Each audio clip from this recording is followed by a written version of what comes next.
नमस्कार विद्यार्थी मित्रों, मैं गोहिल जागृति। आज मैं आपके स्टैंडर्ड 9th की चैप्टर 6 हिंदी की मेरी बीमारी श्यामा लहरी आपको समझाऊंगी, जिसके लेखक है हरिवंश राय बच्चन। श्यामा हरिवंश राय बच्चन की पहली पत्नी थी। बच्चन जी की बीमारी में उन्होंने तन मन से उसकी सेवा की थी। सेवा करते करते स्वयं बीमार हो गई और बीमारी में उसकी मृत्यु हुई। प्रस्तुत संस्मरण बच्चन जी ने अपने इन्हीं कठिन दिनों की यादें प्रस्तुत की हैं। अब हम इस चैप्टर का सारांश शुरू करते हैं। बीमारी को महत्व न देना। गांधी जी कहते थे कि बीमार होना एक अपराध है। बच्चन जी गांधी जी के इस कथन से सहमत थे। वे इसे एक दंडनीय अपराध मानते थे, इसलिए वे अपनी छोटी मोटी बीमारियों की परवाह नहीं करते थे। इन बीमारियों में वे और अधिक काम करते थे। बीमार होने के बावजूद स्कूल में पढ़ाते, ट्यूशन और लेखन कार्य करते थे। बुखार में उनका लेखन कार्य और भी अच्छा होता था। अंग्रेजी के सुप्रसिद्ध साहित्यकार ने अपनी अनेक अच्छी कहानियाँ बुखार की हालत में लिखी थी। बच्चन जी ने भी दो चट्टानें आदि रचनाएं प्लूरसी की बीमारी में लिखी थी और सिद्ध कर दिया था कि मार के पीछे भूत भागे या न भागे, किंतु काम करने से बुखार अवश्य भाग जाता है। श्यामा बीमार थी और बच्चन जी स्वस्थ नहीं थे।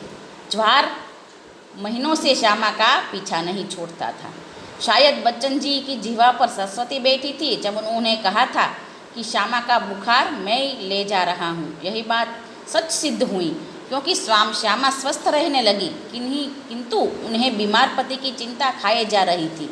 पैसों के अभाव में बच्चन जी इलाज कराने की टालम टाल करते थे। बच्चन जी को अपना इलाज न कराते देखकर श्यामा ने ब्रह्मास्त्र चलाया यानी ऐसा वाक्य कहा जिसकी असर बच्चन जी पर हुई। जब तक आप डॉक्टर को नहीं दिखाएंगे मैं खाना नहीं खाऊंगी। बच्चन जी को डॉक्टर के पास जाना पड़ा। डॉक्टर ने बताया कि उन्हें तपेदिक यानी कि टीबी क्षय की बीमारी है।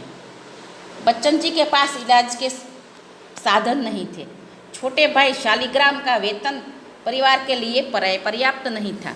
इस हालत में न ठीक से रहा जाता था, न सिर से कर्ज उतारा जा सकता था। यह देखकर बच्चन जी को मरने से पहले जीना कठिन लगने लगा।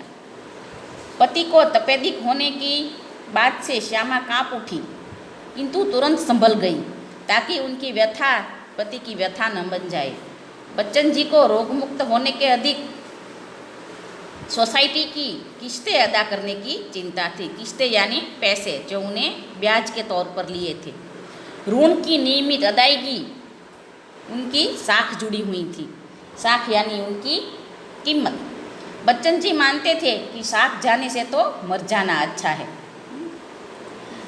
श्यामा पति की बीमारी में सेवा करने में साकार हो गई। पति को चिंता मुक्त करने के लिए उन्हें अपने कलेजे पर पत्थर रखकर वे बोली।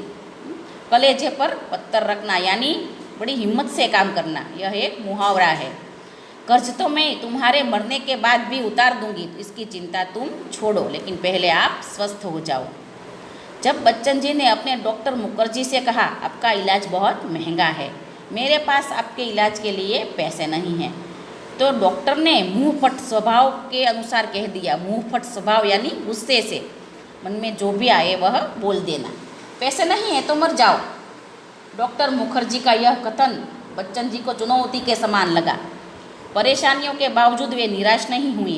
उन्होंने लुई कोने की चिकित्सा पद्धति अपनाई, जिससे खर्च नहीं था और सर्वाधिक बल श्यामा जी की सेवा से उन्हें मिला, जिन्होंने अपने रोगों की शिकायत न कर पति को निश्चित बनाए रखा। जिस दिन बच्चन जी क्षय के ज्वर से मुक्त हो गए, उसी दिन श्यामा ने खाट पकड़ ली, यानी श्यामा जी भी बीमार हो गई। उन्होंने अंतिम सांसों तक बच्चन जी का ख्याल रखा। बच्चन जी का ख्याल श्यामा ने मेरी बीमारी लेकर मुझे निश्चित कर दिया, ऐसा बच्चन जी कहते हैं। श्यामा जी सच्चे अर्थों में बच्चन जी की अर्धांगिनी थी। Thank you.